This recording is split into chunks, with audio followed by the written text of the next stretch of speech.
안녕하세요. 역사를 사랑하는 박사입니다. 오늘은 이집트 사다트 대통령에 대해서 한번 알아보겠습니다. 사다트 이집트 대통령은 서단계 이집트 부모의 형제들 중에서 13번째를 태어났습니다. 어머니는 수단계 흑인과 이집트인의 혼인이었으며 아버지는 이집트인이었습니다. 사다트는 1938년 카이로 왕림 육군 사관학교를 졸업한 항신 무대에서 근무하던 중 영국이 지배했던 이집트 왕국을 독립시키기 위해 장교들이 독립단에 참가했습니다. 제2차 세계대전이 한창이던 1942년에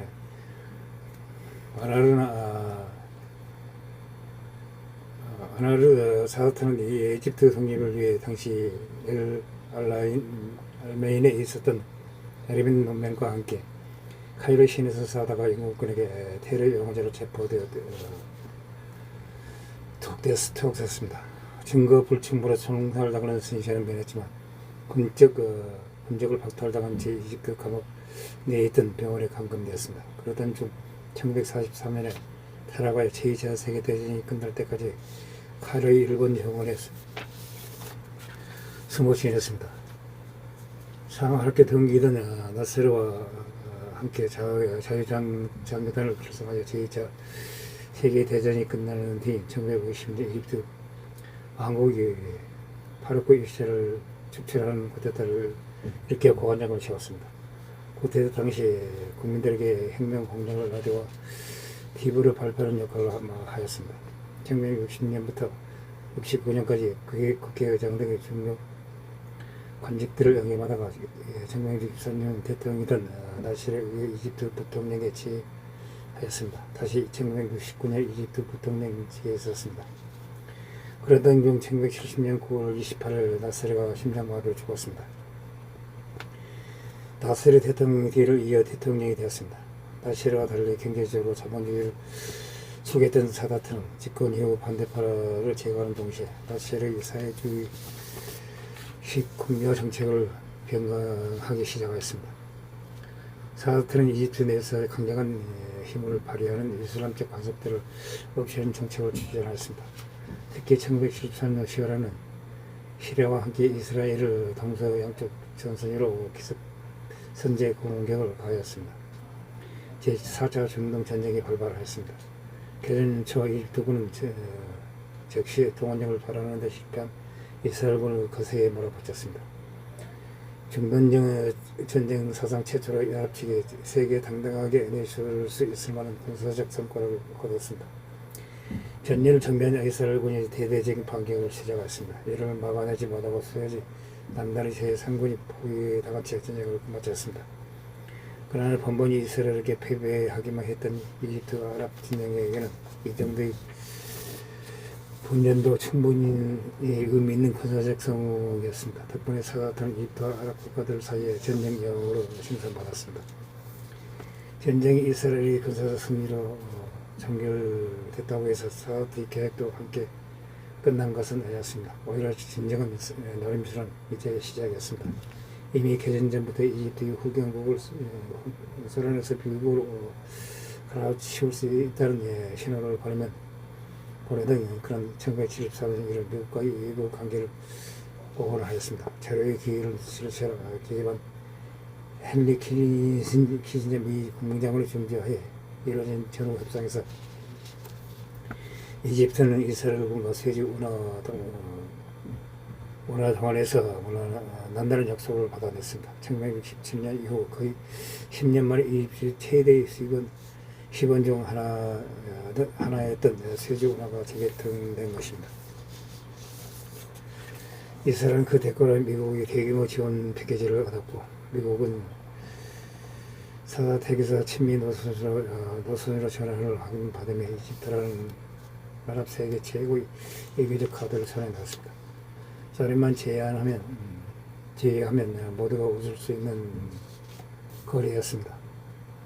탄력받은 사다트는 이 방향으로 외교 정책을 밀고 나갔습니다. 1977년에 메나헴 베긴 이스라엘 국무총리와 국무총리의 초청으로 예루살렘을 방문해 이스라엘 국회의사당의 본회의장에서 연설을 했습니다. 윤석열 핵심은 명료했습니다. 앞으로 전쟁은 없습니다. 이집트 대통령이 불과 4년 전 각자의 명을 걸고 전쟁을 벌였던 적국의 수도를 미소된 채 방문한 광경이 펼쳐진 것입니다. 사다트는 지미 카터 미국 대통령과도 서로 속내를 기탄없이 털어놓을 정도로 갖고 왔습니다. 훗날 사다트에 대한 전 세계 정상 중 유일하게 남서 깊은 곳에서 우정을 느낀 진정은 진우였다고 해석한 카터.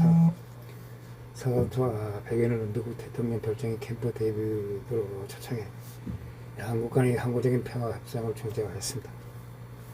미루고 당기는 팽팽한 협상 끝에 마침내 두 나라는 역사적인 합의에 도달을 하였습니다. 1978년 캠프 데이비드 협정입니다.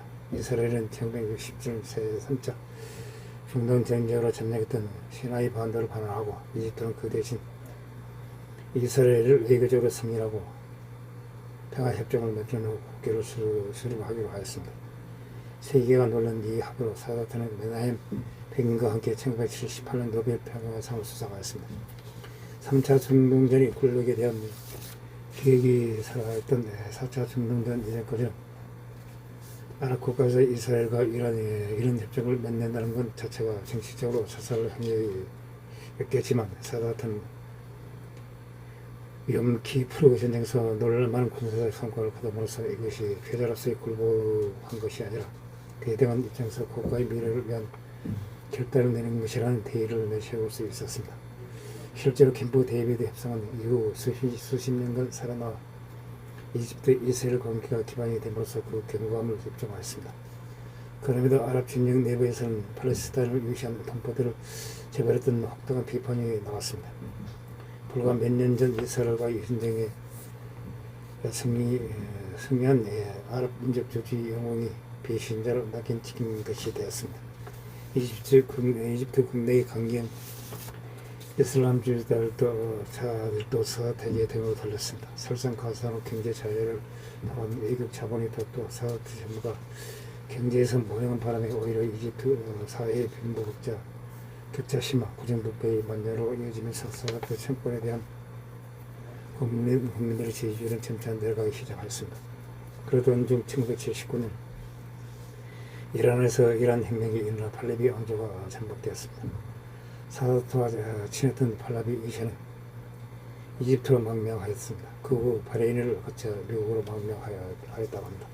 이 과정에서 사다트가 도움을 줬다는 사실이 알려지면시자 이 사람 사이에서 사다트가 무슬림들의 편이 아니라며 사다트에 대한 비난 여론이 강해졌습니다. 그렇게 아랍 국가들과 사다트 반대파 반발이 높아지던 중 사다트는 1980년 9월 이집트의 나스르 지지자, 지식인 여성운동가, 공산주의자, 이슬람 원리주의파, 학생운동가, 다큐 언론인, 정치운동가들을 급작스럽게 체포하여 독재자의 면모를 제대로 보여줬습니다. 이로 인해 1600명이 넘는 사람들이 체포되었습니다. 이집트는 국제적인 비난을 받았으며 그 사이에 오일 쇼크 여러 가지 요인들로 인해 이집트 경제가 나빠지기 시작했습니다. 사다트의 지지율은 갈수록 하락세를 걸었습니다. 한편 이란 사다트 이스라엘과 합병 노선은 이집트가 이스라엘과 직대적 관계에 있었던 여러 아랍 세계 국가들에서도 그랬던 결과로 나왔습니다. 당시 이집트가 이스라엘을 승인하자 아랍 국가들은 1979년 연맹에서 이집트를 추방시켜 버렸습니다. 이집트에 소재하고 있던 아랍 연맹 본부를 티니지로 이전에 버렸다고 합니다. 같은 아랍 국가들로부터 왕따를 당하는 결과를 나왔습니다. 이스라엘과 이 하해 노선으로 반이스라엘 노선을 촉구하던 아랍 국가들로부터 또 아랍 연맹에서 추방당한 이후 사다트 정권 말기에는 무바라크 정권 차기했던 1970년대 말에서 1980년대까지 이집트에 우호적이었거나 사이가 나쁘지 않는 국가라고 같은 언어와 민족 정도를 공유하는 아랍 국가들이 아닌 모잠비크, 탄자니아, 잠비아 콩고 인민공화국, 루안다, 카메룬, 케냐, 자일, 우간다 같은 사하라 이남 아프리카 국가들 뿐이었습니다. 이집트는 이스라엘과의 평화협정 체결 및 이스라엘에 대한 정식 국가 승리로서 중동 및 아프리카 아랍 국가들로부터 골격을 완달당하자 우호적인 제3세력을 만들고자 1980년대 사하라 이남 아프리카 국가들과의 외교 관계를 강화하였습니다. 경제 및 군사 언쟁을 행하는 등 사하라 이남 아프리카에 대한 영향력을 확대하려고 시도하였습니다. 게다가 1970년대 말 이스라엘과의 캠프 데이비드 평화협정 수립 후 이스라엘과 전쟁할 일이 없어지게 되면서 더 이상 쓸모가 없어진 소총이나 기관총, 폭탄, 군복, 헬멧 같은 무기들을 군수 무자들 여러 내리는 중에는 아프리카 나라들에게 대가 팔아넘겨버렸습니다. 미국 이집트에서 팔아넘긴 이 무기는 아프리카 내전 국가들의 방문과 정보금 민병대 세력들이 전쟁터에 투입해 총탄과 포탄을 퍼붓고 살상을 죽이는 일이 벌어졌습니다. 1981년 10월 제4차 중동 전쟁의 개전일의 승전 기념 일병식을 관람하던 도중 이슬람주의 과격파인 지하드 소속의 할리드 이슬람 분리 이집트 육군 중위와 그 바둑과 결혼 도중 총탄과 술탄에 맞아 쓰러졌습니다. 평소 사사처럼 자신의 측근들에게 언젠가 나는 암살을 당할 것이다. 그렇기 때문에 사다트는 무려 사정으로 된 경호를 받았습니다. 때문에 사다트를 암살하기는 굉장히 어려웠습니다. 그러나 당연히 경호 담당 장비가 메카 성지 순례를 위해 자리를 비운 상태였습니다. 이집트 공군이 축가 비행을 하며 군령들이 축가 비행에 집중하고 있던 틈을 타 이슬람 분리와 거기 부하는 사이를 트랙에 숨은 채 사다트에 접근하였습니다. 이스라엘 분리가 트럭에서 뛰어내려 사다트에게 격려하는 척하면서 수류탄을 도착하고 자동 소총을 발사하였습니다. 처음에는 이집트 국방장관이 수상하다고 했지만 이스라엘 분리가 격려를 하자 이에 안심한 사다트가 막격을 하려고 일어나자 바로 수류탄을 던지고 총을 쐈습니다. 후일 사다트의 조건은 석부는 그 행동을 테러가 아닌 하나의 이벤트로 생각했다고 제안했습니다. 이스라엘 분리는 파라오에게 지금을 안기라고 외쳤으며 수류탄 3발을 던졌습니다. 첫 2발은 불발했고 마지막 수류탄은 폭발했지만 거리가 미치지 못하였습니다. 그 사이 사다트는 몸을 피하면서 고대다 세력에게 총기를 난사하였습니다. 이스라엘 본령이 남방에지 부는 부하들은 집중적으로 AK-47을 교전 중인 사다트 쪽에 뽑았습니다. 이후 부하들은 사다트에게 접근해 확인 사살을 한 뒤 이 외무장관과 기념하기 위해 온 아일랜드 국방장과 3명의 미군 관계자들에게 부상을 입혔습니다. 이후 쿠데타 전당들을 체포하기 위해 총격전에서 쿠바 대사와 곱투 상교회 주위를 비롯한 10명이 추가로 사망하였습니다. 총 28명이 부상당했습니다. 부하들 3명 중 1명은 현장에서 사망하고 이스라엘 분리를 포함한 3명은 부상을 당한 채 체포돼 9일 총살을 당했습니다. 총탄에 맞아 쓰러진 사다트는 병원으로 황급히 옮겨졌으나 이미 죽은 상태였습니다. 저격범인 이스라엘 분리는 체포된 후 반역죄로 1980년 사형이 집행되었습니다. 이스라엘 분리는 독재자를 죽였으니 좋은 일을 한 거라며 편안하게 적응을 받아들였다고 합니다.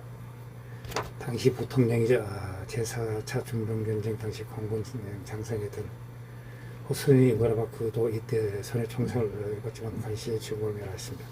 이후 호스니 무라바크가 후임 이집트 대통령이 되어 무려 30년 동안 집권하였습니다.